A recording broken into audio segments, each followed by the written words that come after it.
Well, hey, Jemal of Cooper Road, Less and Less Mini. Just like that Morris Minor resurrection, the first step was to evict longtime tenants. Spiders had to be chased from the underside. This device right here, having raised the car on one side and done my best to chase spiders out from the underside and everywhere. Okay, hey, after only the most minor of inspection here, I climbed under the front end and verified sound from the fuel pump.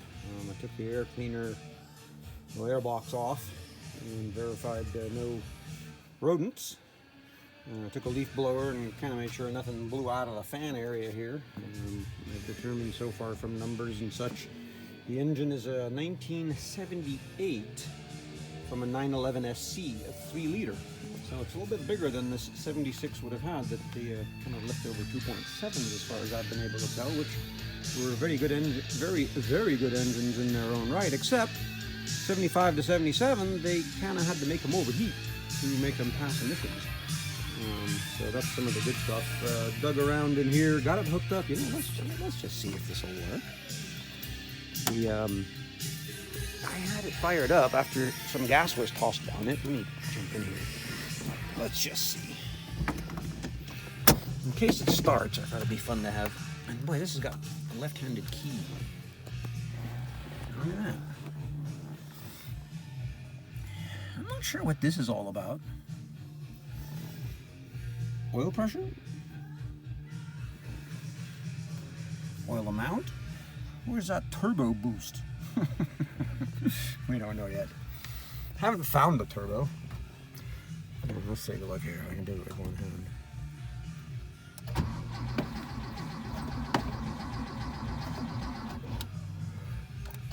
Let's try. I haven't put any fuel down it. Let's try throwing some fuel down the interesting over here. What it?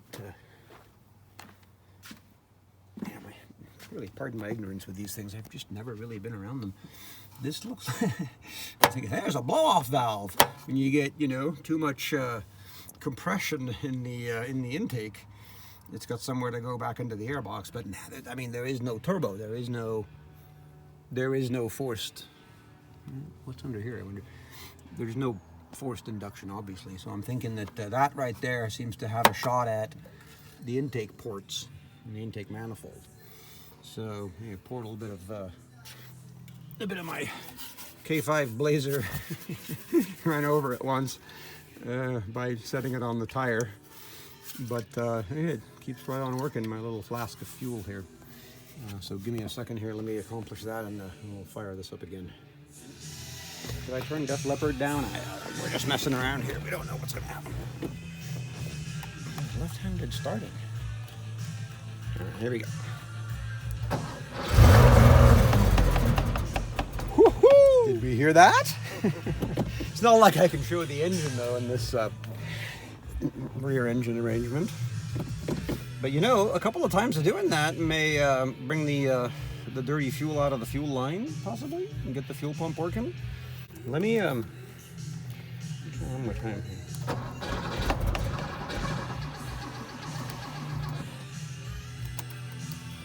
Let's try another introduction of fuel here. We can burn out what's in the line. Well, it turned out not to be that easy to fire up there. The fuel pump was making noise, but not the right noise. So into the garage it went, up in the air it went, and under it I went.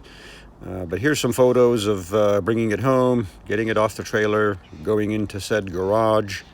And some things we found like inside this blower housing right here. But a fun project. Don't know much about the history of the car yet, but we'll figure it out as we go along here. Come back for another video. We'll get this thing going.